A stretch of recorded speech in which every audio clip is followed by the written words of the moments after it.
Perkenalkan, nama saya Vilda Desmawati Stanggang dengan NIM C0C01903. Di sini saya akan menjelaskan tentang aspek fiskal dari aset lancar berupa kas dan setara kas dan investasi pada efek tertentu. Yang pertama ada jenis kas dan setara kas. Kas ialah uang tunai yang paling likuid sehingga POP ini biasanya ditempatkan pada urutan teratas dari aset. Aset yang termasuk dalam kas adalah seluruh alat pembayaran yang dapat digunakan dengan segera seperti uang kertas, uang logam, dan saldo rekening giro di bank. Sedangkan bank ialah saldo rekening giro yang dapat digunakan secara bebas untuk membiayai kegiatan usaha.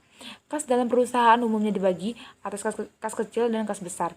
Kas kecil umumnya dipakai untuk pengeluaran yang sifatnya rutin dan tidak besar jumlahnya. Sedangkan kas besar umumnya dipakai oleh perusahaan untuk pengeluaran tertentu dengan jumlah yang lebih besar dibandingkan dengan jumlah pengeluaran pada kas kecil, dan biasanya uang tunai kas sebesar disimpan di dalam barang kas.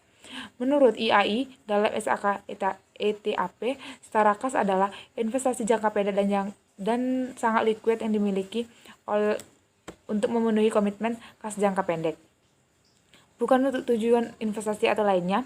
Oleh karena itu, investasi umumnya diklasifikasikan sebagai setara kas hanya jika akan segera jatuh tempo dalam 3 bulan atau kurang sejak tanggal perolehan.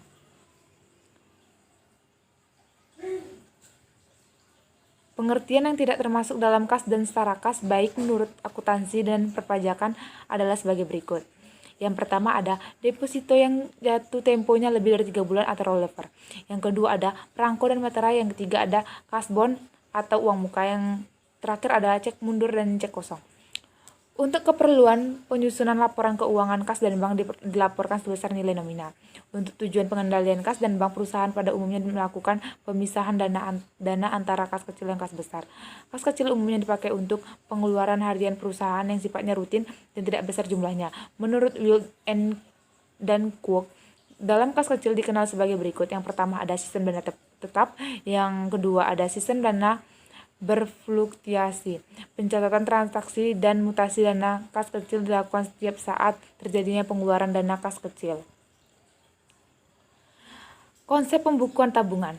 Pengertian akuntansi tabungan adalah fungsi akuntansi perbankan untuk mendukung aktivitas tabungan di tabungan bank seperti mencatat setoran dan penarikan tabungan, perhitungan bunga dan pencatatan biaya tabungan.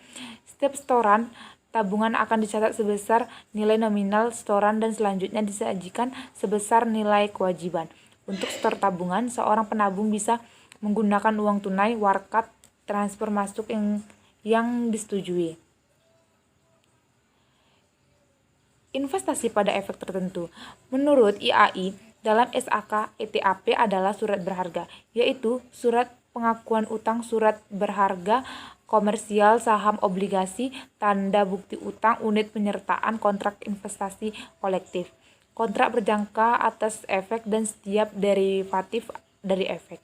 Pengakuan dan pengukuran investasi pada efek tertentu pada efek utang dapat diklasifikasikan dalam 3 kelompok, yaitu dimiliki hingga jatuh tempo, diperdagangkan, tersedia untuk dijual.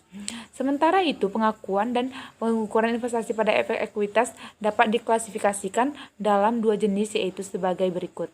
Pertama, aset lancar dan aset tidak lancar.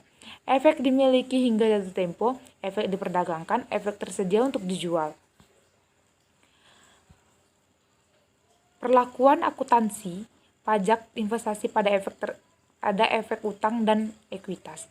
Penyajian dan pengungkapan investasi pada efek tertentu. Menurut IAI, dalam SAK ETAP, entitas menyajikannya dengan neraca yang asetnya dikelompokkan menjadi aset lancar dan aset tidak lancar.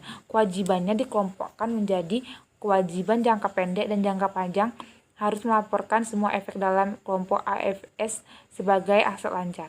Sementara itu, pengungkapan untuk efek dalam kelompok AFS dan kelompok HTM, informasi berikut ini harus diungkapkan dalam catatan atas laporan keuangan untuk setiap kelompok utama efek, yaitu nilai wajar agregat laba yang belum direalisasi dari pemilihan efek rugi, belum direalisasi dari pemilihan efek biaya perolehan, termasuk jumlah premium dan diskonto yang belum diamortisasi. Untuk efek utang dalam kelompok AFS dan HTM. Informasi mengenai tanggal jatuh tempo efek utang tersebut harus diungkapkan dalam catatan atas laporan keuangan tahun terakhir yang disajikan. Informasi tentang tanggal jatuh tempo dapat dikelompokkan menurut jangka waktunya sejak tanggal neraca. Lembaga keuangan harus mengungkapkan nilai wajar dan biaya perolehan efek utang, termasuk diskonto dan premium yang belum diamortisasi berdasarkan 4 kelompok. Tanggal jatuh temponya yaitu jatuh tempo dalam waktu kurang dari 1 tahun, jatuh tempo waktu antara 1 sampai 5 tahun, jatuh tempo dalam waktu 5 sampai 10 tahun, jatuh tempo dalam waktu lebih dari 10 tahun. Efek yang tidak jatuh tempo pada tanggal tertentu, seperti efek yang pembayarannya dijamin hipotek, dapat diungkapkan secara terpisah, tidak dialokasikan ke dalam beberapa kelompok jatuh tempo tersebut. Jika penggolongan jatuh tempo dialokasikan, maka dasar alokasinya harus diungkapkan. Kesimpulan dari materi ini adalah, kas adalah uang tunai yang paling liquid, sehingga pos ini biasanya ditempatkan pada urutan teratas dari aset, sedangkan setara kas adalah investasi yang sifatnya liquid, berjangka pendek, dan yang dengan cepat dapat disajikan kas dalam jumlah tertentu tanpa menghadapi risiko perubahan nilai yang signifikan.